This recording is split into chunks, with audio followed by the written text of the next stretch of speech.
était un chauffeur. Il a entendu parler de Dieu et il a cru que c'est possible. Mais il ne voyait pas les signes, les prodiges et les miracles.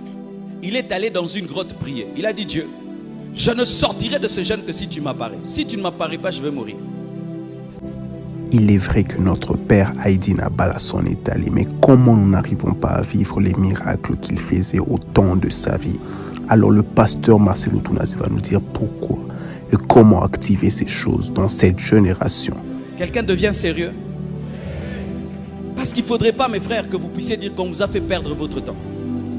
Dieu existe vraiment, mais il faut être sérieux. Alléluia. Vraiment, il faut être sérieux, sérieux. J'aimerais même vous parler de l'histoire de notre pays dans le domaine du réveil avec Aïdine Abala. On parle souvent d'Aïdine Abala. Vous savez, Aïdine Abala est le produit du sérieux.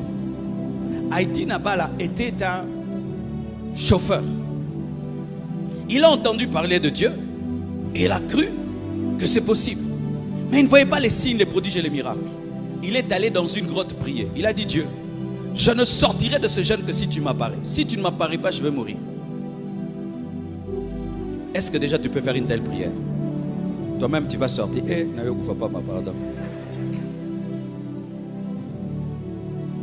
Et Dieu lui est apparu. Et cet homme a commencé à prier pour les fous. Les fous ont commencé à devenir des interprètes. Il a commencé à ressusciter les morts. Les morts sont devenus des pasteurs. En ce temps-là, dans Nzamemalam, les pasteurs c'était des morts ressuscités. Les interprètes c'était des fous. Quand on l'arrêtait, il allait en prison. La puissance de Dieu descendait en prison, qui commençait à prier même pour les femmes de ces geôliers qui n'avaient pas d'enfants et ils accouchaient. Et on le libérait à cause des miracles. Oh, donne-moi la main! Donne-moi la main! Dis: je veux ça. Alors voici une chose que tu dois faire.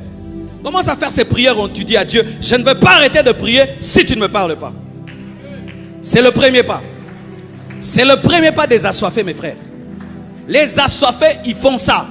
Nous parlons trop de Jacob. Jacob qui a dit: je ne te lâcherai pas si tu ne me bénis pas.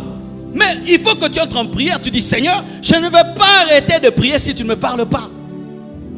Mais toi, c'est Dieu, je te donne un 30 minutes. Hein? Alors tu te débrouilles avec les 30 minutes. Seigneur, il est temps que Dieu te bénisse, Seigneur. Ah, Seigneur. Tu te réveilles. Tu es en train de manger, Seigneur. Tu ne pries même pas avant de manger. Même avant de manger. Quand tu as déjà la nourriture dans la bouche, c'est quand tu te souviens qu'on prie. Et tu bénis la nourriture dans l'estomac. Tu manques de sérieux. Tu manques de sérieux. Tu manques de sérieux. Un homme déjà qui oublie de prier devant sa nourriture, est-ce qu'il prie avant de dormir? Est-ce qu'il passe même 1 heure du temps devant Dieu?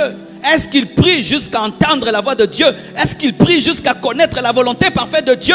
Est-ce qu'il prend 1 mois pour connaître la volonté de Dieu? Dieu est disponible, mais tu dois être sérieux. Tu dois être sérieux.